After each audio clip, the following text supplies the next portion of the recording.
നമസ്കാരം, സകലമാന കേരളത്തിലേക്ക് സ്വാഗതം. നോക്കാം പ്രധാന തലക്കെട്ടുകൾ. തൃശൂർ പൂരം വെടിക്കെട്ട് നിയമാനുസൃതം നടത്തുമെന്ന് സർക്കാർ. നിലപാട് ഹൈക്കോടതിയെ അറിയിച്ചു. അന്തരീക്ഷ ഗുണനിലവാരം ഉറപ്പുവരുത്തുമെന്നും സർക്കാർ. പൂരം വെടിക്കെട്ട് ചോദ്യം ചെയ്തുള്ള ഹർജി തീർപ്പാക്കി.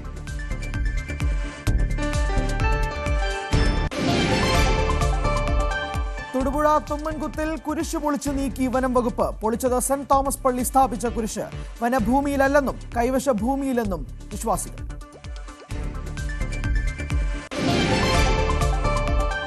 കായംകുളത്ത് ആശുപത്രിയിൽ ചികിത്സയിൽ കഴിഞ്ഞ കുഞ്ഞ് മരണപ്പെട്ടു. ചികിത്സാ പിഴവ് ആരോപിച്ച് കുടുംബം. മരിച്ചത് കണ്ണമ്പള്ളി ഭാഗം സ്വദേശി അജിത്തിന്റെയും ശരണ്യയുടെയും മകൾ. എടപ്പാളിൽ പിന്നോട്ടെടുത്ത കാർ കയറി 4 വയസ്സുകാരിക്ക് ദാരുണാന്ത്യം.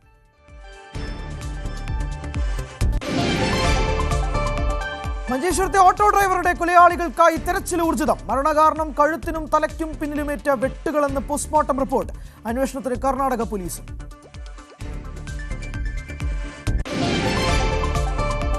പാലക്കാട് ട്രെയിൻ ഇടിച്ച് പശുക്കൾ കൂട്ടത്തോടെ ചത്തു. അപകടം മീങ്കരയ്ക്ക് സമീപം റെയിൽ പാളം മുറിച്ചു കടക്കുന്നതിനിടെ. ചത്തത് 13 പശുക്കൾ.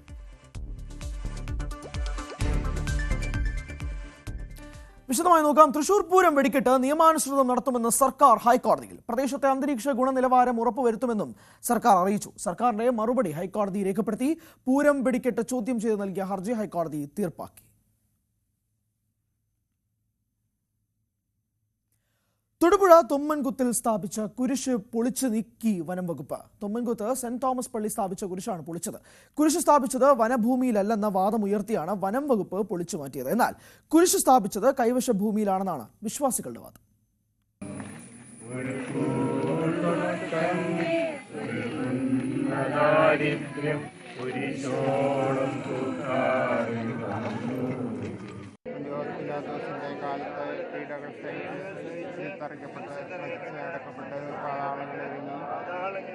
തൊടുപുഴ തുമ്മൻകുത്ത് ആനയാടിക്കുത്തിലാണ് സെന്റ് തോമസ് പള്ളിയുടെ നേതൃത്വത്തിൽ ഇന്നലെ കുരിശ് സ്ഥാപിച്ചത്. പള്ളി വികാരിയും വിശ്വാസികളും ചേർന്ന് പ്രദക്ഷിണമായി എത്തിയായിരുന്നു കുരിശ് സ്ഥാപിച്ചത്. ഈ കുരിശാണ് കോതമംഗലം ഡിവിഷനിലെ കാളിയാർ റേഞ്ച് ഫോറസ്റ്റ് ഓഫീസറുടെ നേതൃത്വത്തിലുള്ള സംഘം എത്തി പൊളിച്ചു നീക്കിയത്.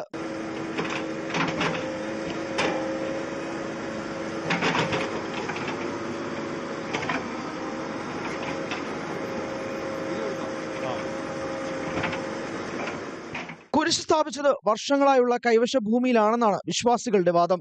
പള്ളിക്ക് എഴുതി കിട്ടിയ സ്ഥലത്താണ് കുരിശ് സ്ഥാപിച്ചത്. പ്രദേശത്ത് വനം വകുപ്പിന് സ്ഥലമില്ലെന്നും വിശ്വാസികൾ പറയുന്നു. വനംവകുപ്പിന്റെ സ്ഥലമല്ല, ഞങ്ങൾക്ക് പള്ളിക്ക് എഴുതി തന്ന സ്ഥലമാണ്. 60 വർഷമായിട്ട് അവിടെ ആൾക്കാർ തിങ്ങിപ്പാർക്കുന്ന സ്ഥലത്താണ് ഞങ്ങളുടെ കുരിശിരുന്നത്. ഞങ്ങൾ ഇന്നലെ 40-ാം വെള്ളിയാഴ്ച അങ്ങോട്ട് പരിഹാര പ്രദർശനം നടത്തിയതാണ്. ദുഃഖ വെള്ളിയാഴ്ച നടത്താനിരിക്കുന്നതാണ്. ആ കുരിശാണ് ഒരു മനുഷ്യനറിയാതെ അവര് ബലമായിട്ട് പൊളിച്ചെടുത്തുകൊണ്ട് പോയത്. എന്നാൽ കുരിശ് സ്ഥാപിച്ചത് റിസർവ് വനത്തിലാണെന്നാണ് വനം വകുപ്പ് പറയുന്നത്. ജോയിന്റ് വെരിഫിക്കേഷൻ നടന്ന സ്ഥലമാണ്. കുരിശ് സ്ഥാപിച്ച സെന്റ് തോമസ് പള്ളി വികാരി ഉൾപ്പെടെയുള്ളവർക്കെതിരെ കേസെടുക്കുമെന്നും റേഞ്ച് ഓഫീസർ വ്യക്തമാക്കി. വീട് ഇരിക്കുന്നതിന് പ്രത്യേകമായ സ്ഥലങ്ങളുണ്ട്. അവർക്ക് വീട് പണിയാൻ പറ്റുന്ന രീതിയിലുള്ള ഭൂമിയുണ്ട് അവിടെ. ഇത് വീട് പണിയാൻ പറ്റുന്ന ഒരു സ്ഥലമല്ല. അത് പാറയും പാറക്കൂട്ടങ്ങളും നിറഞ്ഞതാണ്. അവിടെ ധാരാളം കാട്ടുമരങ്ങൾ നിൽപ്പുണ്ട്. അതുകൂടാതെ റിസർവ് സ്റ്റാറ്റസ് ആണ്. ആ റിസർവ് സ്റ്റാറ്റസ് ഉള്ളത് കൊണ്ട് തന്നെയാണ് KSTPക്ക് റോഡ് പണിക്ക് വേണ്ടി ഇത് കൈമാറിയപ്പോൾ 1980 കൺസർവേഷൻ ആക്ട് പ്രകാരം തന്നെ ആണ് അവർക്ക് കൈമാറിയിട്ടുള്ളത്. അതിനോട് ചേർന്നുള്ള സ്ഥലം തന്നെയാണിത്. അതുകൊണ്ട് ഒരു കാരണവശാലും അതൊരു സ്വകാര്യ വ്യക്തിയുടെ ഭൂമിയല്ല, അവർക്ക് അവകാശപ്പെടാൻ സാധിക്കുകയുമില്ല. കുരിശ് പൊളിച്ചതുമായി ബന്ധപ്പെട്ട് തുടർ നടപടികൾ പള്ളിയിൽ പൊതുയോഗം ചേർന്ന ശേഷം തീരുമാനിക്കുമെന്ന് വിശ്വാസികൾ പറഞ്ഞു. പ്രതിഷേധ സൂചകമായി കാളിയാർ റേഞ്ച് ഫോറസ്റ്റ് ഓഫീസിലേക്ക് മാർച്ച് നടത്തുവാനും തീരുമാനിച്ചിട്ടുണ്ട്. ന്യൂസ് 18 ഇടുക്കി. മലപ്പുറം എടപ്പാളിൽ നിർത്തിയിട്ടിരുന്ന കാർ പിന്നോട്ടെടുക്കവേ ദേഹത്ത് കൂടി കയറി ഇറങ്ങി 4 വയസ്സുകാരിക്ക് ദാരുണാന്ത്യം. വീട്ടിൽ നിർത്തിയിട്ടിരുന്ന കാറ് പിറകോട്ടെടുത്തപ്പോൾ അബദ്ധത്തിൽ കുഞ്ഞിന്റെ ദേഹത്തേക്ക് ഇടിച്ചു കയറുകയായിരുന്നു. എടപ്പാൾ മഠത്തിൽ വീട്ടിൽ ജാബിറിന്റെ മകൾ അമ്രുബിൻ ജാബിറാണ് മരിച്ചത്. കുഞ്ഞിനൊപ്പം മുറ്റത്ത് നിന്നിരുന്ന സ്ത്രീക്കും പരിക്കേറ്റു. ആശുപത്രിയിൽ പ്രവേശിപ്പിച്ച ഇവരുടെ പരിക്കും ഗുരുതരമാണ്. അപകടത്തിൽ കാറിലുണ്ടായിരുന്ന 2 സ്ത്രീകൾക്കും പരിക്കേറ്റിട്ടുണ്ട്. ഇന്നലെ രാത്രിയോടെയാണ് അപകടമുണ്ടായത്. ആലപ്പുഴ കായംകുളത്ത് സ്വകാര്യ ആശുപത്രിയിൽ ചികിത്സയിലിരുന്ന 9 വയസ്സുകാരി മരിച്ച സംഭവം ചികിത്സാ പിഴവ് മൂലമെന്ന് ബന്ധുക്കൾ. കായംകുളം എബനൈസർ ആശുപത്രിയിൽ ചികിത്സയിലിരുന്ന ചക്കാലത്തറയിൽ ശരണ്യ അജിത് ദമ്പതികളുടെ മകൾ ആദിലക്ഷ്മിയാണ് മരിച്ചത്. കുട്ടിയുടെ മരണകാരണം ഹൃദയാഘാതമെന്നാണ് ആശുപത്രിയുടെ വിശദീകരണം. അന്വേഷണം ആവശ്യപ്പെട്ട് ബന്ധുക്കൾ ആശുപത്രി ഉപരോധിച്ചു. 10-ാം തീയതി വയറുവേദനയും പനിയുമായാണ് ആദിലക്ഷ്മിയെ എബ്നേസർ ആശുപത്രിയിൽ പ്രവേശിപ്പിച്ചത്. ഇന്ന് രാവിലെ 8 മണിയോടെ കുട്ടിക്ക് രോഗം ഗുരുതരമായി. ശരീരം തണുത്ത് അനക്കമില്ലാതിരുന്നത് ശ്രദ്ധയിൽപ്പെട്ട രക്ഷകർത്താക്കൾ നഴ്സിനെ വിവരമറിയിച്ചതിനെ തുടർന്ന് ഐസിയുവിലേക്ക് മാറ്റുകയായിരുന്നു. പിന്നീട് മരണം സ്ഥിരീകരിച്ചു. ഒരു പനി വന്ന് പനിയെ തുടർന്ന് വയറ്റിൽ വേദനയായി. വേദന വന്ന് ഇവിടെ കൊണ്ടുപോയിട്ട് 4 ദിവസമായത്. ഈ 4 ദിവസം കൊണ്ട് പിന്നെ കുഞ്ഞിന് ഭയങ്കരമായിട്ടുള്ള ബുദ്ധിമുട്ടുണ്ടായിട്ട് ഞങ്ങൾ എന്നിട്ടും ചോദിക്കുന്നുണ്ട്, ആശുപത്രി കൊണ്ടുപോവാ, വേറെ മാറി കൊണ്ടുപോവാ. ഇവര് സമ്മതിക്കുന്നില്ല, ഒരു കാണുന്ന സമ്മതിക്കാതെ. ഇന്നലെ ചോദിച്ചു, അപ്പൊ പറയുമ്പോ എല്ലാം ഇത് ടെസ്റ്റുകളാണ് നടത്താൻ ആവശ്യപ്പെടുന്നത്. ആ ടെസ്റ്റ് എല്ലാം നടത്തുന്നുണ്ട്. ഇത് നടത്തുന്നുണ്ടെങ്കിലും എന്റെ കുഞ്ഞിനെ വേറെ ഹോസ്പിറ്റലിലോട്ട് വിടാൻ അവർ തയ്യാറാകുന്നില്ല. ഹൃദയാഘാതമാണ് മരണകാരണമെന്ന് ആശുപത്രി അധികൃതർ വ്യക്തമാക്കുന്നു. കഴിഞ്ഞ ദിവസങ്ങളിൽ ശാരീരിക അസ്വസ്ഥത കുട്ടി പ്രകടിപ്പിച്ചിരുന്നു. വിദഗ്ധ ചികിത്സക്കായി മാറ്റാൻ അനുമതി ചോദിച്ചിട്ടും ആശുപത്രി അധികൃതർ തയ്യാറായില്ലെന്ന് ബന്ധുക്കൾ പറയുന്നു. ചികിത്സാ പിഴവെന്ന് ആരോപിച്ച് രക്ഷകർത്താക്കൾ ആശുപത്രി ഉപരോധിച്ചു. കായംകുളം LP സ്കൂളിലെ 3-ാം ക്ലാസ് വിദ്യാർത്ഥിനിയാണ് മരിച്ച ആദിലക്ഷ്മി. ന്യൂസ് 18 ആലപ്പുഴ. കാസർഗോഡ് മഞ്ചേശ്വരത്തെ ഓട്ടോ ഡ്രൈവറുടെ കൊലപാതകത്തിൽ പ്രതികൾക്കായി അന്വേഷണം ഊർജിതം. കഴുത്തിനും തലയുടെ പിൻഭാഗത്തും ആഴത്തിലുള്ള വെട്ടേറ്റതാണ് മരണകാരണമെന്ന് പോസ്റ്റ്മോർട്ടം റിപ്പോർട്ടിൽ പറയുന്നു. കൊലപാതകത്തെക്കുറിച്ച് കർണാടക പോലീസും അന്വേഷണം ആരംഭിച്ചു. പ്രദേശത്തെ ചൂതാട്ട സംഘങ്ങളെക്കുറിച്ചും സമഗ്രമായ അന്വേഷണം വേണമെന്ന് ആവശ്യമുണ്ട്. പാലക്കാട് ട്രെയിൻ ഇടിച്ച് പശുക്കൾ കൂട്ടത്തോടെ ചത്തു. റെയിൽവേ പാളം മുറിച്ചു കടക്കുന്നതിനിടെയാണ് അപകടമുണ്ടായത്. 13 പശുക്കളാണ് ട്രെയിൻ തട്ടി ചത്തത്. പാലക്കാട് മീങ്കരയ്ക്ക് സമീപം ഇന്ന് രാവിലെയാണ് സംഭവം നടന്നത്. പശുക്കൾ ട്രാക്കിലൂടെ കടക്കുമ്പോൾ വേഗത്തിലെത്തിയ ട്രെയിന് ഇടിച്ചു തെറിപ്പിക്കുകയായിരുന്നുവെന്നാണ് വിവരം. മാലിന്യ പ്ലാന്റുകൾക്ക് എതിരായവരുമായി സർക്കാർ നടത്തുന്ന സമവായ ചർച്ചകൾ ഫലം കാണുന്നു. മന്ത്രി MP രാജേഷ് സമരസമിതി പ്രവർത്തകരുമായി നടത്തിയ ചർച്ചയിലാണ് സർക്കാരിന്റെ പ്രതീക്ഷ. മാലിന്യ സംസ്കരണ പ്ലാന്റുകൾക്കെതിരെ സംസ്ഥാനത്തിന്റെ വിവിധ ഭാഗങ്ങളിൽ എതിർപ്പുയർത്തുന്നവരെ കാര്യങ്ങൾ ബോധ്യപ്പെടുത്താനുള്ള സർക്കാരിന്റെ ശ്രമത്തിന്റെ ഭാഗമായിരുന്നു ചർച്ച. വൃത്തി കോൺക്ലേവിനോടനുബന്ധിച്ചായിരുന്നു മന്ത്രി MP രാജേഷ് വിളിച്ചു ചേർത്ത മുഖാമുഖം. മാലിന്യ സംസ്കരണ പ്ലാന്റുകൾക്കെതിരെ സമരം ചെയ്യുന്ന 13 പ്രദേശങ്ങളിൽ നിന്നുള്ള പ്രദേശവാസികളെയാണ് മുഖാമുഖത്തിന് ക്ഷണിച്ചത്. മുട്ടത്തറ സീവേജ് ട്രീറ്റ്മെന്റ് പ്ലാന്റ് ഉൾപ്പെടെ നേരിട്ട് സന്ദർശിച്ച ശേഷമായിരുന്നു ചർച്ച. മാലിന്യ സംസ്കരണ പ്ലാന്റുകൾക്കെതിരെ പൊതുവായി ഉയർന്നുവരുന്ന വിമർശനം സമീപത്തെ ജലസ്രോതസ്സുകൾ മലിനപ്പെടുത്തുമെന്നതായിരുന്നു. എന്നാൽ ഈ തെറ്റിദ്ധാരണകൾ മന്ത്രിയും വിദഗ്ധരും ഉൾപ്പെടെയുള്ളവർ മുഖാമുഖത്തിൽ നീക്കി. റെൻഡറിംഗ് പ്ലാന്റുകൾ ഉൾപ്പെടെ സംസ്ഥാനത്ത് സ്ഥാപിക്കുന്ന മാലിന്യ സംസ്കരണ പദ്ധതികൾ എല്ലാം മികച്ച നിലവാരം പുലർത്തുന്നതായിരിക്കുമെന്ന് ഉറപ്പുവരുത്തുമെന്ന് മന്ത്രി പറഞ്ഞു. രാഷ്ട്രീയ ലക്ഷ്യങ്ങളുടെ പേരിൽ മാലിന്യ സംസ്കരണ പദ്ധതികളെ എതിർക്കരുതെന്നും മന്ത്രി. അപ്പോൾ അവർ കൊണ്ടുവന്നാൽ ഞങ്ങൾ എതിർക്കും, ഞങ്ങൾ കൊണ്ടുവന്നാൽ അവരെതിർക്കും എന്ന സ്ഥിതി ഈ കാര്യത്തിൽ ഉണ്ടാവാൻ പാടില്ല. കുറേ മാറ്റമൊക്കെ ഇപ്പോൾ വന്നിട്ടുണ്ട്, കുറച്ചുകൂടി മാറ്റം ഉണ്ടാവണം. അപ്പം അതിൽ നിങ്ങളുടെ കൂടെ സർക്കാരുണ്ടാവും. അതിലേത് പാർട്ടി ഭരിക്കുന്നു എന്ന് നോക്കിയിട്ടല്ല പഞ്ചായത്തിൽ, ഏത് പാർട്ടിയാണെങ്കിലും സർക്കാർ നിങ്ങളുടെ കൂടെ ഉണ്ടാവും, നിങ്ങൾ ഞങ്ങളുടെ കൂടെ ഉണ്ടാവണം. നമുക്ക് ഒരുമിച്ച് ഈ പ്രശ്നത്തിന് പരിഹാരമുണ്ടാക്കാൻ കഴിയണം. ചർച്ചയിൽ മുൻ ചീഫ് സെക്രട്ടറി V വേണു മോഡറേറ്ററായി. 50 വർഷത്തോളം മുടങ്ങിക്കിടന്ന മാലിന്യ നിർമ്മാർജ്ജന പദ്ധതി നടപ്പിലാക്കാനായതിന്റെ അനുഭവങ്ങൾ ഗുരുവായൂർ നഗരസഭാ ചെയർമാൻ M കൃഷ്ണദാസ് മുഖാമുഖത്തിൽ പങ്കുവച്ചു. ആശങ്കകൾ പരിഹരിക്കാൻ സർക്കാർ തുറന്ന സമീപനം സ്വീകരിക്കുന്നതിൽ സന്തോഷമുണ്ടെന്ന് വിവിധ മേഖലകളിൽ നിന്നെത്തിയവർ പ്രതികരിച്ചു. ന്യൂസ് 18 തിരുവനന്തപുരം. കേരളത്തിന്റെ കടലോരങ്ങളെ പ്ലാസ്റ്റിക് മുക്തമാക്കാൻ സംസ്ഥാന ഫിഷറീസ് വകുപ്പ് നടപ്പാക്കുന്ന ശുചിത്വ സാഗരം സുന്ദര തീരം പദ്ധതിയുടെ ആലപ്പുഴ ജില്ലയിലെ 2ാം ഘട്ടം വിവിധ കേന്ദ്രങ്ങളിൽ നടന്നു. പദ്ധതിയുടെ ഭാഗമായുള്ള ഏകദിന പ്ലാസ്റ്റിക് നിർമ്മാർജ്ജന യജ്ഞത്തിൽ നിരവധി പേർ പങ്കാളികളായി. മത്സ്യസമ്പത്തിന് ഭീഷണിയായി മാറിയ പ്ലാസ്റ്റിക് കേരളത്തിന്റെ കടലോരങ്ങളിൽ വർദ്ധിക്കുന്ന സാഹചര്യത്തിലാണ് സംസ്ഥാന ഫിഷറീസ് വകുപ്പ് ശുചിത്വ സാഗരം സുന്ദര തീരം പദ്ധതി ആവിഷ്കരിച്ചത്. ആലപ്പുഴ ജില്ലയിലെ 82 കിലോമീറ്റർ തീരത്ത് 71 ആക്ഷൻ കേന്ദ്രങ്ങളിലായാണ് രാവിലെ 7 മുതൽ 11 വരെ പ്ലാസ്റ്റിക് നിർമ്മാർജ്ജന യജ്ഞം സംഘടിപ്പിച്ചത്. വിവിധ കേന്ദ്രങ്ങളിൽ തീരദേശ മണ്ഡലങ്ങളിലെ MLA മാർ, ജനപ്രതിനിധികൾ എന്നിവർ പരിപാടി ഉദ്ഘാടനം ചെയ്തു. തോട്ടപ്പള്ളി ഹാർബറിൽ നടന്ന ജില്ലാതല പരിപാടി ഹാർബറിലെ പ്ലാസ്റ്റിക് മാലിന്യങ്ങൾ ശേഖരിച്ചുകൊണ്ട് H സലാം MLA ഉദ്ഘാടനം ചെയ്തു. മണ്ഡലത്തിലെ 8 പോയിന്റുകളിലായി സംഘടിപ്പിച്ച പരിപാടിയിൽ 10 കിലോമീറ്റർ കടൽ തീരമാണ് ശുചീകരിച്ചത്. പുറക്കാട് ഗ്രാമപഞ്ചായത്ത് president AS Sudarsanan, block panchayat അംഗം R Unni, fisheries joint director K Husair തുടങ്ങിയവർ പങ്കെടുത്തു. ശേഖരിച്ച മാലിന്യങ്ങൾ തദ്ദേശ വകുപ്പ്, ശുചിത്വ മിഷൻ, ക്ലീൻ കേരള കമ്പനി എന്നിവയ്ക്ക് കൈമാറി. ന്യൂസ് 18 ആലപ്പുഴ. തിരുവനന്തപുരം പൂവച്ചൽ പഞ്ചായത്തിലെ പുന്നാകരിക്കകം ഏലയിൽ മാലിന്യം നിക്ഷേപിക്കാനെത്തിയവരെ നാട്ടുകാർ പോലീസിൽ ഏൽപ്പിച്ചു. സ്ത്രീകളടക്കമുള്ള സംഘമാണ് ഓട്ടോറിക്ഷയിൽ മാലിന്യങ്ങൾ ഉപേക്ഷിക്കാനായി എത്തിയത്. കിള്ളി സ്വദേശികൾ എന്ന് പറയുന്ന സ്ത്രീകൾ ഉൾപ്പെട്ട സംഘമാണ് ഓട്ടോയിൽ മാലിന്യവുമായി പൂവച്ചൽ പഞ്ചായത്തിലെ പുന്നാകരിക്കകം ഏലയിൽ എത്തിയത്. ഓട്ടോറിക്ഷയുടെ യാത്രയിൽ ഉടനീളം കവറുകൾ വലിച്ചെറിയുന്നത് കണ്ട കർഷകൻ പരിശോധിച്ചപ്പോഴാണ് മാലിന്യമെന്ന് കണ്ടെത്തിയത്. തുടർന്ന് നാട്ടുകാർ ഇവരെ തടഞ്ഞു വെക്കുകയായിരുന്നു. വിവരമറിഞ്ഞെത്തിയ പഞ്ചായത്ത് അധികൃതർ നടത്തിയ പരിശോധനയിൽ മാലിന്യാവശിഷ്ടങ്ങളാണെന്ന് മനസ്സിലായതിനെ തുടർന്ന് കാട്ടാക്കട പോലീസിനെ വിവരമറിയിക്കുകയും ചെയ്തു. പോലീസ് എത്തി വാഹനവും യാത്രക്കാരെയും കസ്റ്റഡിയിലെടുത്തു. ഇവർ സ്ഥിരമായി ഇവിടെയെത്തി മാലിന്യം നിക്ഷേപിക്കാറുണ്ടെന്ന് നാട്ടുകാർ ആരോപിക്കുന്നു. ഇവർക്കെതിരെ പിഴ ഉൾപ്പെടെയുള്ള നിയമ നടപടി സ്വീകരിക്കുമെന്ന് പഞ്ചായത്ത് അധികൃതർ അറിയിച്ചു. പുന്നാംകരിക്കകം ഏലായിൽ മാലിന്യ നിക്ഷേപം പതിവാണ്. ഇവിടെ മാലിന്യം നിക്ഷേപിക്കുന്നവരെ പിടികൂടാൻ പഞ്ചായത്തിന്റെ സഹായത്തിൽ CCTV ഉൾപ്പെടെയുള്ളവ സ്ഥാപിക്കാനുള്ള നീക്കത്തിലാണ് നാട്ടുകാർ. ന്യൂസ് 18 തിരുവനന്തപുരം. ശക്തമായ നീരൊഴുക്ക് അനുഭവപ്പെടുന്ന കല്ലട ഇറിഗേഷൻ പദ്ധതിയുടെ കനാലുകളുടെ പാലത്തിന്റെ കൈവരികൾ തകർന്നു. നിരവധി വാഹനങ്ങൾ കടന്നുപോകുന്ന പാതയിൽ കൈവരിയില്ലാത്ത പാലങ്ങൾ അപകട ഭീഷണി ഉയർത്തുകയാണ്. തകർന്ന പാലങ്ങളുടെ കൈവരികൾ പുനർനിർമ്മിക്കുന്നതിനോ അടിയന്തര സംരക്ഷണം ഏർപ്പെടുത്തുന്നതിനോ അധികൃതർ തയ്യാറാകുന്നില്ല എന്നാണ് നാട്ടുകാരുടെ ആരോപണം. വേനൽ കടുക്കുമ്പോൾ അനുഭവപ്പെടുന്ന രൂക്ഷമായ ജലക്ഷാമത്തിന് പരിഹാരം കാണുന്നതിനായാണ് കല്ലട ഇറിഗേഷൻ പദ്ധതിയുടെ ഇരുകരകളിലൂടെയും കനാലുകൾ സ്ഥാപിച്ച് പ്രവർത്തനം ആരംഭിച്ചത്.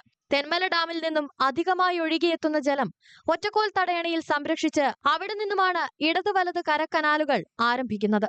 തെന്മല, പിറവന്തൂർ, പത്തനാപുരം, കോന്നി, കരവാളൂർ, വെട്ടിക്കവല തുടങ്ങിയ പഞ്ചായത്തുകളിലൂടെയാണ് ഇരു കനാലുകളും കടന്നുപോകുന്നത്. കനാലുകൾ കടന്നുപോകുന്നയിടത്തെല്ലാം സമാന്തരമായി പാതയും കനാലിനു കുറുകെ പാലങ്ങളുമുണ്ട്. ജനവാസ കേന്ദ്രത്തിലൂടെയാണ് കനാലുകൾ മിക്കതും കടന്നുപോകുന്നത്.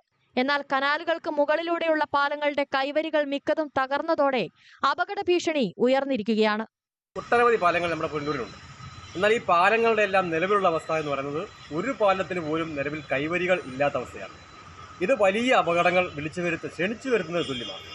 അപകടങ്ങൾ ഉണ്ടായതിനു ശേഷം അതിന് പ്രതിവിധി കാണുന്നതിന് പകരമായി അടിയന്തരമായി പരിഹരിക്കാൻ കഴിഞ്ഞില്ല എങ്കിൽ അതിനൊരു താൽക്കാലിക സംവിധാനമെങ്കിലും അടിയന്തരമായി ഏർപ്പെടുത്തി പ്രദേശവാസികളുടെ ജീവനും സ്വത്തിനും സംരക്ഷണം നൽകാനുള്ള അടിയന്തര നടപടികൾ അതാത് തദ്ദേശ സ്വയംഭരണ വകുപ്പുകൾ കൈക്കൊള്ളണമെന്നാണ് നമുക്ക് സൂചിപ്പിക്കുന്നത്. പദ്ധതി കമ്മീഷൻ ചെയ്തതിനാൽ ഇപ്പോൾ കനാലുകളിൽ നവീകരണ പ്രവർത്തനങ്ങൾ ഒന്നും നടക്കുന്നില്ല. വെള്ളം തുറന്നുവിടുന്നതിന് മുൻപ് കനാൽ ശുചീകരിക്കുന്ന നടപടികൾ തൊഴിലുറപ്പ് പദ്ധതിയിൽ ഉൾപ്പെടുത്തി ഗ്രാമപഞ്ചായത്തുകൾ ചെയ്തിരുന്നെങ്കിലും ഇക്കുറി അതുമുണ്ടായില്ല. അപകട ഭീഷണി ഉയർത്തുന്ന കനാൽ പാലങ്ങൾ ജലമൊഴുക്ക് നിർത്തുന്നത് വരെയെങ്കിലും താൽക്കാലിക സംരക്ഷണ വേലി നിർമ്മിച്ച് സുരക്ഷ ഉറപ്പുവരുത്തണമെന്ന ആവശ്യമാണ് ഉയരുന്നത്. ന്യൂസ് 18 പുനലൂർ. ഇടുക്കിയെ തമിഴ്നാടുമായി കുറഞ്ഞ ദൂരത്തിൽ ബന്ധിപ്പിക്കുന്ന നെടുങ്കണ്ടം തേവാരംമെട്ട് തേവാരം പാത പുനർനിർമ്മിക്കണമെന്ന ആവശ്യം വീണ്ടും ശക്തമാവുകയാണ്. റോഡ് ഉടൻ യാഥാർത്ഥ്യമാകണമെന്നാവശ്യപ്പെട്ട് ഇരു സംസ്ഥാനങ്ങളിലും അതിർത്തി മേഖലയിൽ താമസിക്കുന്നവർ ചേർന്ന് ജനകീയ സമിതിക്ക് രൂപം നൽകി. ഇടുക്കിയിൽ നിന്നും ഏറ്റവും കുറഞ്ഞ ദൂരത്തിൽ തമിഴ്നാട്ടിലേക്കുള്ള ചുരം പാതയാണ് തേവാരംമെട്ട് തേവാരം പാത. ഹൈറേഞ്ചിൽ ഏലം വ്യാവസായിക അടിസ്ഥാനത്തിൽ കൃഷി ആരംഭിച്ച കാലം മുതൽ സജീവമായിരുന്ന പാത പിന്നീട് തമിഴ്നാട് വനം വകുപ്പ് അടയ്ക്കുകയായിരുന്നു. തുടർന്ന് 1981 റോഡിന്റെ നിർമ്മാണോദ്ഘാടനം നടത്തിയിരുന്നു. പിന്നീട് പലതവണ റോഡ് നിർമ്മിക്കുമെന്ന പ്രഖ്യാപനമുണ്ടായെങ്കിലും നടന്നില്ല. പലതവണ സാധ്യതാ പഠനം നടത്തുന്നതിനായി പണം അനുവദിച്ചു. ഏതാനും മാസങ്ങൾക്ക് മുൻപ് വനം വകുപ്പ് റോഡ് തുറക്കുമെന്ന് പ്രഖ്യാപിച്ചെങ്കിലും യാഥാർത്ഥ്യമായില്ല. വനമേഖലയിലെ 3.5 കിലോമീറ്റർ റോഡാണ് ഇനി നിർമ്മിക്കാനുള്ളത്. റോഡിന്റെ പുനർനിർമ്മാണം പ്രഖ്യാപനങ്ങളിൽ മാത്രം ഒതുങ്ങിയതോടെയാണ് ഇരു സംസ്ഥാനങ്ങളിലെയും പ്രദേശവാസികൾ ജനകീയ സമിതികൾ രൂപീകരിച്ച് രംഗത്തെത്തിയിരിക്കുന്നത്. 2.5 കിലോമീറ്ററിൽ നമുക്ക് ഇവിടുത്തെ നിവാസികൾക്ക് പെട്ടെന്ന് ഇടുക്കി തേനി മെഡിക്കൽ കോളേജിലേക്ക് പോകാനും ഇവിടെ റെയിൽവേ സ്റ്റേഷൻ അടുത്തുണ്ട്. 28 കിലോമീറ്റർ റെയിൽവേ സ്റ്റേഷനിലേക്ക് നമുക്കൊരു ആവശ്യമായിട്ട് പോകാനും ഇവിടെ അന്യ സ്ഥലങ്ങളിലേക്ക് പോകാനും അങ്ങനെ സുപ്രധാനമായ ഒരു വഴിയാണിത്. നമുക്കിത് തുറന്നു തരണമെന്നാണ് ഈ കൂടിയേക്കുന്ന 1-2 അല്ല 1000-10,000 ആൾക്കാരുടെ ഒരു പ്രതീക്ഷയാണ് ഈ റോഡ്. റോഡ് യാഥാർത്ഥ്യമായാൽ തേനി മെഡിക്കൽ കോളേജിലേക്കും ബോഡി റെയിൽവേ സ്റ്റേഷനിലേക്കും ഹൈറേഞ്ചിലെ ജനങ്ങൾക്ക് വേഗത്തിലെത്താനാകും. തമിഴ്നാട്ടിൽ നിന്നും ദിവസേന എത്തുന്ന തോട്ടം തൊഴിലാളികൾക്കും ചരക്ക് നീക്കത്തിനും ഗുണകരമാകും. ന്യൂസ് 18 ഇടുക്കി. ഇടുക്കി ഹൈറേഞ്ചിലെ പ്രധാന കൃഷിയാണ് ഇഞ്ചി കൃഷി. എന്നാൽ അടുത്തിടെയായി കർഷകർ ഇഞ്ചി കൃഷിയിൽ നിന്ന് പിൻവാങ്ങുകയാണ്. വിലക്കുറവും കാലാവസ്ഥാ വ്യതിയാനവുമാണ് കാരണമായി പറയുന്നത്. ഹൈറേഞ്ചിൽ ഇഞ്ചി കൃഷി നാമമാത്രമാകുകയാണ്. കുടിയേറ്റ ഗ്രാമങ്ങളിലെ നിരവധി കർഷകരാണ് ഇഞ്ചി കൃഷിയിലൂടെ ഉപജീവനം കണ്ടെത്തിയിരുന്നത്. എന്നാൽ ഇവരെല്ലാം ഇപ്പോൾ കൃഷിയിൽ നിന്ന് പിന്തിരിയുകയാണ്. വില കിട്ടാത്തതും കാലാവസ്ഥയിലെ മാറ്റവും കൃഷിയെ സാരമായി ബാധിച്ചു. മുടക്കുമുതൽ പോലും ലഭിക്കാത്ത അവസ്ഥയെന്ന് കർഷകർ പറയുന്നു. മുൻ വർഷങ്ങളിൽ ഇഞ്ചിക്ക് 1 കിലോയ്ക്ക് 100 രൂപ വരെ വില ലഭിച്ചിരുന്നു. ഇപ്പോൾ കിലോ 30 രൂപ വരെയാണ് വില. അയൽ സംസ്ഥാനങ്ങളിൽ നിന്നും ഇഞ്ചി ഇറക്കുമതി ചെയ്യുന്നത് മൂലം കേരളത്തിലെ ഉൽപ്പന്നങ്ങൾക്ക് വില കുറയാനിടയായി. നഷ്ടക്കണക്ക് മാത്രം ബാക്കി വെച്ച് ഇഞ്ചി കൃഷി ഹൈറേഞ്ചിൽ നിന്ന് പടിയിറങ്ങുന്ന സ്ഥിതിയാണ്. ന്യൂസ് 18 ഇടുക്കി.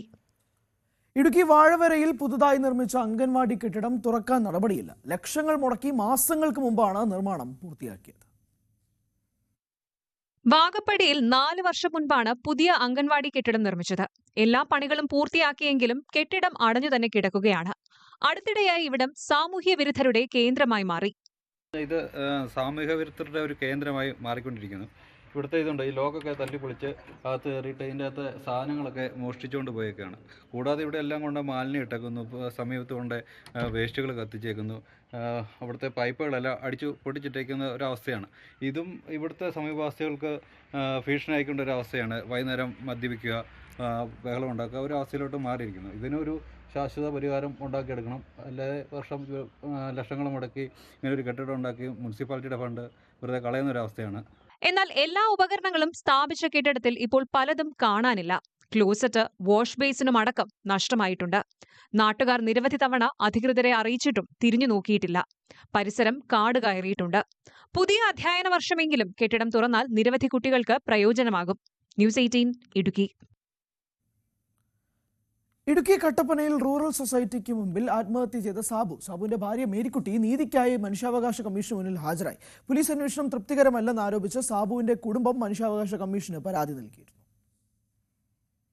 കഴിഞ്ഞ വർഷം ഡിസംബർ 20-നാണ് നിക്ഷേപ തുക തിരികെ കിട്ടാത്തതിനെ തുടർന്ന് കട്ടപ്പനയിലെ വ്യാപാരിയായിരുന്ന സാബു തോമസ് റൂറൽ കോപ്പറേറ്റീവ് സൊസൈറ്റിക്ക് മുമ്പിൽ ആത്മഹത്യ ചെയ്തത്. ഭാര്യയുടെ ചികിത്സയ്ക്കായി പണം ആവശ്യപ്പെട്ടപ്പോൾ ഭരണസമിതി അംഗങ്ങളും ജീവനക്കാരും അപമാനിച്ചതായി സാബു ആത്മഹത്യാക്കുറിപ്പിൽ പറഞ്ഞിരുന്നു. ഇതേ തുടർന്ന് 3 ജീവനക്കാരെ സസ്പെൻഡ് ചെയ്തിരുന്നു. എന്നാൽ കഴിഞ്ഞ ദിവസം ഇവരെ ജോലിയിൽ തിരിച്ചെടുത്തു. ആരോപണ വിധേയനായ CPM നേതാവിനെ ഒഴിവാക്കി പോലീസ് കോടതിയിൽ കുറ്റപത്രം സമർപ്പിക്കുകയും ചെയ്തു. അന്വേഷണം കാര്യക്ഷമമല്ലെന്നാരോപിച്ചാണ് സാബുവിന്റെ ഭാര്യ മേരിക്കുട്ടി മനുഷ്യാവകാശ കമ്മീഷനെ സമീപിച്ചത്. കുറ്റപത്രം സമർപ്പിച്ചെന്നാണ് പോലീസ് പറഞ്ഞത്. അറിഞ്ഞത്. നമ്മൾ മനുഷ്യാവകാശ കമ്മീഷനോട് പറഞ്ഞേക്കുന്നത് അതായത് നമുക്ക് മുഖ്യമന്ത്രിക്ക് അയച്ച പരാതി സഹകരണ മന്ത്രാലയത്തിലേക്ക് വന്നായിരുന്നു, പൈനാവിൽ. അപ്പോൾ അതിലേക്ക് വന്നേക്കുന്ന മറുപടി എന്ന് പറഞ്ഞാൽ സെക്രട്ടറി കൊടുത്ത റിപ്പോർട്ട് അനുസരിച്ച് നമ്മൾ 2021 തൊട്ട് 14.5 ലക്ഷം രൂപയെ ഡെപ്പോസിറ്റ് ചെയ്തോളൂ എന്ന് പറഞ്ഞിട്ടുണ്ട്. അത് ശുദ്ധ നുണയാണ്. കേസുമായി ബന്ധപ്പെട്ട് പുതിയ തെളിവുകൾ മേരിക്കുട്ടി മനുഷ്യാവകാശ കമ്മീഷന് മുൻപിൽ ഹാജരാക്കി. നീതി ലഭിക്കും വരെ കേസുമായി മുന്നോട്ടു പോകുമെന്ന് സാബുവിന്റെ കുടുംബം വ്യക്തമാക്കി. ന്യൂസ് 18 ഇടുക്കി. വിഷു കളറാക്കാൻ വിവിധ വർണ്ണങ്ങളിൽ തീർത്ത കൃഷ്ണവിഗ്രഹങ്ങൾ നിരത്തുകളിൽ സജീവമായി കഴിഞ്ഞു. കൃഷ്ണവിഗ്രഹ വിൽപ്പനയ്ക്കായി കഴിഞ്ഞ 9 വർഷമായി പുനലൂരിലെത്തുന്ന സംഘം ഇക്കുറിയും പതിവ് തെറ്റിച്ചിട്ടില്ല. 5 വർഷമായി രാജസ്ഥാൻ സ്വദേശിയായ മഞ്ജുദാറും സംഘവും പുനലൂർ ശ്രീകൃഷ്ണൻ സ്വാമി ക്ഷേത്രത്തിന് മുൻവശത്ത് കൃഷ്ണവിഗ്രഹ വിൽപ്പനയ്ക്കായി എത്തുന്നുണ്ട്. ഈ വർഷവും മുടക്കം വന്നില്ല. വിഷു പ്രമാണിച്ച് ആഴ്ചകൾക്ക് മുൻപേ ഇവരെത്തി. കൊട്ടാരക്കര പ്ലാമൂടി ജംഗ്ഷനിലാണ് ഇവർ സംഘമായി തങ്ങുന്നത്. ഇവിടെ നിന്നും വിഗ്രഹങ്ങൾ നിർമ്മിച്ച് കൊല്ലം ജില്ലയുടെ വിവിധയിടങ്ങളിൽ എത്തിക്കും. സംഘങ്ങളായി വിൽപ്പനയ്ക്കായി തിരിയും. അങ്ങനെ സ്ഥിരമായി പുനലൂരിൽ എത്തുന്നവരാണിവർ. എല്ലാ വർഷവും ഇവരെ തേടി നിരവധി പേരാണ് എത്തുന്നത്. വളരെ പ്രതീക്ഷയോടെയാണ് ഇക്കുറിയും വരവ്. കേരളയിൽ വന്നിട്ട് ഒരു ഫുള്ള് 9 വർഷമായി. 4 വർഷം തിരുവനന്തപുരത്തിലായി, 5 വർഷം ഈ സൈഡിലായി. 5 വർഷം ആ സൈഡിലായി, 4 വർഷം തിരുവനന്തപുരം ജില്ല, 5 വർഷം കൊല്ലം ജില്ല. എല്ലാ വർഷം പുനലൂർ എടുക്കും. പ്ലാസ്റ്റർ ഓഫ് പാരീസിലും സിമെന്റിലും തീർത്ത വിഗ്രഹങ്ങളാണ് കൂടുതലും. 1 അടി മുതൽ 5 അടി വരെ ഉയരമുള്ള കൃഷ്ണവിഗ്രഹങ്ങളാണുള്ളത്. ഇതിനു പുറമെ മറ്റ് വിഗ്രഹങ്ങളും ഇവിടെ വിൽപ്പനയ്ക്കായി തയ്യാറാക്കിയിട്ടുണ്ട്. 100 മുതൽ 500 രൂപ വരെയാണ് വില. ഓരോ വിഗ്രഹത്തിനും വലുപ്പത്തിന്റെയും ചമയങ്ങളുടെയും അടിസ്ഥാനത്തിലാണ് വില നിശ്ചയിച്ചിട്ടുള്ളത്. ന്യൂസ് 18 പുനലൂർ. നാടൻ വിഭവങ്ങൾ ഒരുക്കി ശ്രദ്ധേയമായി മലപ്പുറം വളാഞ്ചേരിയിലെ കുടുംബശ്രീ വിഷു വിപണന മേള. നഗരസഭയിലെ വിവിധ വാർഡുകളിൽ നിന്നായി 20ഓളം സംരംഭകരാണ് മേളയിൽ പങ്കെടുക്കുന്നത്. കൂടാതെ നഗരസഭയുടെ വിഷു കൈനീട്ടമായി 1000 രൂപ ഹരിതകർമ്മസേനയ്ക്ക് ബോണസായും നൽകി.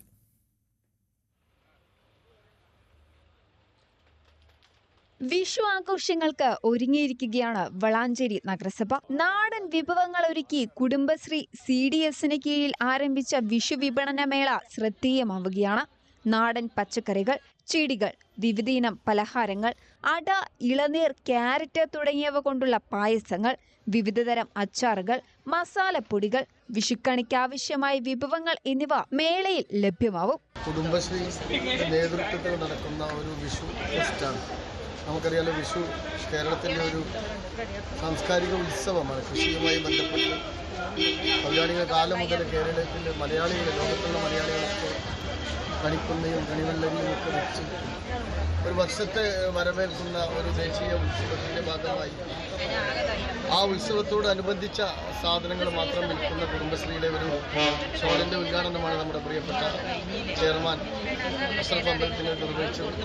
നഗരസഭ ബസ് സ്റ്റാൻഡിൽ ആരംഭിച്ച മേള നഗരസഭാ ചെയർമാൻ അഷ്റഫ് അമ്പലത്തിങ്കൽ ഉദ്ഘാടനം ചെയ്തു. വിതരണവും ചെയർമാൻ നിർവഹിച്ചു. 45 ഹരിതകർമ്മ സേനാംഗങ്ങൾക്കാണ് ബോണസ് വിതരണം ചെയ്തത്. ഹരിതകർമ്മസേന യൂസർ ഫ്രീ ആയി കളക്ട് ചെയ്ത തുകയിൽ നിന്നും മാസശമ്പളം നൽകി മിച്ചം വന്നതിൽ നിന്നുമാണ് ബോണസ് നൽകിയത്. ന്യൂസ് 18 തിരൂർ. വിഷുവിന് ദിവസങ്ങൾ മാത്രം ബാക്കി നിൽക്കെ സജീവമായി മലബാറിലെ പടക്ക വിപണിയും. ആകാശത്ത് നിറങ്ങളുടെ വയലൻസ് വാരി വിതർന്ന മാർക്കോ പടക്കങ്ങളാണ് ഇത്തവണ വിപണിയിലെ താരം. Non stop violence. ഉണ്ണിമുകുന്ദന്റെ സൂപ്പർ ഹിറ്റ് ചിത്രമായ മാർക്കോയുടെ ടാഗ് ലൈൻ ഇതാണ്. കത്തിച്ചു വിട്ടാൽ ചുവപ്പു നിറത്തിൽ 30 ഷോട്ടുകളോടെ നോൺ സ്റ്റോപ്പ് കാഴ്ചയൊരുക്കുന്നതാണ് പടക്ക വിപണിയിലെ മാർക്കോ 30.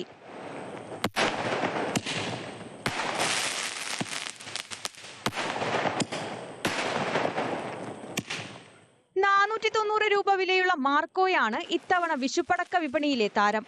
ശബ്ദം കുറച്ച് വർണ്ണത്തിലും വെളിച്ചത്തിലുമാണ് കൂടുതൽ ഊന്നൽ. ഇത്തവണ മാർക്കോ 30 എന്ന് പറയുന്ന ഒരു ഐറ്റമാണ് മാർക്കറ്റിൽ വന്നിട്ടുള്ളത്. അത് മാർക്കോ ഫിലിമിനെ ബേസ് ചെയ്തിട്ട് നോട്ട് സോ വയലന്റ് ഷോട്ട്സ് എന്ന് പറഞ്ഞിട്ടൊരു ഐറ്റമാണ്. അത് കുട്ടികൾക്കൊക്കെ യൂസ് ചെയ്യാൻ പറ്റുന്ന ഫാൻസി ഫയർ വർക്ക്സ് ആണ്. 30 പ്രാവശ്യം ഓട്ടോമാറ്റിക്കായിട്ട് മേലെ പോയി പൊട്ടി വിരിയുന്ന, വീടുകളിലൊക്കെ തന്നെ യൂസ് ചെയ്യാൻ പറ്റുന്ന, വളരെ സേഫായിട്ട് ഹാൻഡിൽ ചെയ്യാൻ പറ്റുന്ന ഒരു ഐറ്റമാണ്. കത്തിച്ചു കഴിഞ്ഞാൽ മരം പോലും വർണ്ണം തീർക്കുന്ന ലെമൺ ട്രീ, രാജാവിന്റെ വാൾ രൂപത്തിലുള്ള മേശപ്പൂത്തിരി എന്നിവയ്ക്കും ആവശ്യക്കാരുണ്ട്. കഴിഞ്ഞ ഏതാനും വർഷങ്ങളെ അപേക്ഷിച്ച് ആവശ്യക്കാരുടെ എണ്ണത്തിലും വലിയ വർധനവുണ്ടായിട്ടുണ്ട്. ഇത്തവണ നമ്മൾ പ്രതീക്ഷിച്ചതിലും അധികം വളരെയധികം നല്ല രീതിയിൽ മുന്നോട്ട് പോയിക്കൊണ്ടിരിക്കുന്നു. പിന്നെ നമ്മൾ പുതിയ ഐറ്റംസ് ഒക്കെ ഇറക്കിയത് അത് ഇപ്പോൾ വിഷുവിന്റെ ഒരാഴ്ച മുന്നേ തന്നെ, അതുപോലെ തന്നെ നമ്മളെ ചെറിയ പെരുന്നാൾ ആ ഒരു സമയം തൊട്ട് തന്നെ നമുക്ക് കച്ചവടം നല്ല രീതിയിൽ നമ്മൾ പ്രതീക്ഷിച്ചതിനേക്കാൾ കൂടുതൽ പോകുന്നുണ്ട്. സ്ഥിരം കടകൾക്കൊപ്പം വിഷുവിപണി ലക്ഷ്യം വച്ചുള്ള താൽക്കാലിക കച്ചവടക്കാരും നഗരപ്രദേശങ്ങളിലും നാട്ടിൻപുറങ്ങളിലും സജീവമാണ്. യാതൊരു ലൈസൻസുകളും ഇല്ലാതെയുള്ള ഓൺലൈൻ കച്ചവടക്കാരും കളത്തിലുണ്ട്. ന്യൂസ് 18 കോഴിക്കോട്. കേരള സംസ്ഥാന യുവജനക്ഷേമ ബോർഡ് കോതമംഗലത്ത് സംഘടിപ്പിച്ച കേരളോത്സവത്തിൽ 546 പോയിന്റ് നേടി തൃശൂർ ജില്ല ചാമ്പ്യന്മാരായി. നിലവിലെ 2ാം സ്ഥാനക്കാരായ തൃശൂർ കഴിഞ്ഞ വർഷത്തെ ജേതാക്കളായ തിരുവനന്തപുരത്തെയും ഇതര ജില്ലകളെയും ബഹുദൂരം പിന്നിലാക്കിയാണ് ഓവറോൾ കിരീടം ചൂടിയത്.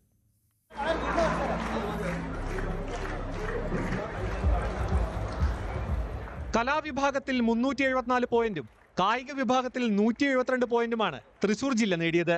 431 പോയിന്റ് നേടി കണ്ണൂർ 2ാം സ്ഥാനത്തും 416 പോയിന്റോടെ കോഴിക്കോട് ജില്ല 3ാം സ്ഥാനത്തുമാണ്. കാസർഗോഡ് ജില്ലയിലെ നെഹ്റു ബാലവേദി സർഗവേദി സംസ്ഥാനത്തെ ഏറ്റവും കൂടുതൽ പോയിന്റ് നേടിയ ക്ലബിനുള്ള 1.5 ലക്ഷം രൂപ സ്വന്തമാക്കി. 2ാം സ്ഥാനം നേടിയ ക്ലബ്ബ് യുവ ചങ്ങനാശ്ശേരി കോട്ടയം 75,000 രൂപയും തൃശൂർ ജില്ലയിലെ സ്കോർ സിറ്റി FC 3ാം സ്ഥാനവും നേടി. ഈ വർഷത്തെ കേരളോത്സവത്തിലെ കലാതിലകപട്ടം നന്ദന KV, അഭിലക്ഷ്മിയ, പാർവതി S ഉദയൻ എന്നിവർ പങ്കിട്ടു. കലാപ്രതിഭാപട്ടം P ആനന്ദ് ഭൈരവ് ശർമ്മ സ്വന്തമാക്കി. ജേതാക്കൾക്ക് നിയമസഭാ സ്പീക്കർ AN ഷംസീർ സമ്മാനങ്ങൾ വിതരണം ചെയ്തു.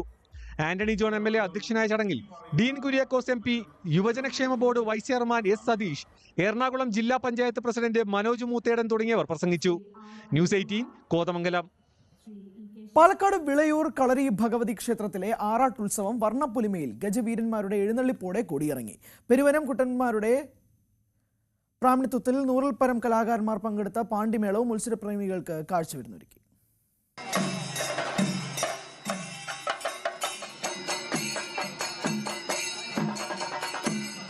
രാവിലെ ക്ഷേത്രം തന്ത്രി രാമൻ ഭട്ടതിരിപ്പാടിന്റെ നേതൃത്വത്തിൽ വിശേഷാൽ പൂജകളോടെയാണ് ചടങ്ങുകൾ ആരംഭിച്ചത്.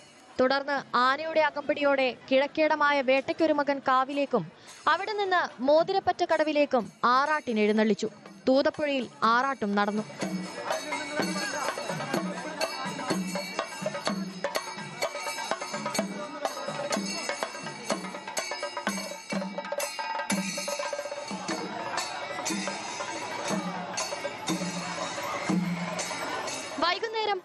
ഗാംഭീര്യവേലകളുടെയും വിവിധ ആഘോഷ കമ്മിറ്റികളുടെയും നേതൃത്വത്തിൽ ഇണക്കാളകൾ, നെറ്റിപ്പട്ടം കെട്ടിയ ആനകൾ, മറ്റ് നാടൻ കലാരൂപങ്ങൾ എന്നിവയോട് കൂടിയ വരവേൽപ്പ് വർണ്ണാഭമായി.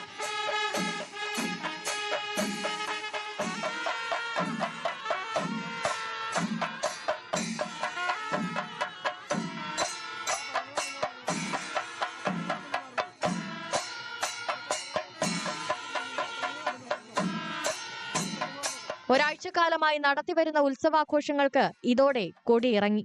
ന്യൂസ് 18 പട്ടാമ്പി. സകലമാന കേരളം പൂർണ്ണമാവുകയാണ്. ഇനി പ്രൈം ഡിബേറ്റ് കാണാം. മഞ്ജുഷ് ഗോപാൽജി, നമസ്കാരം.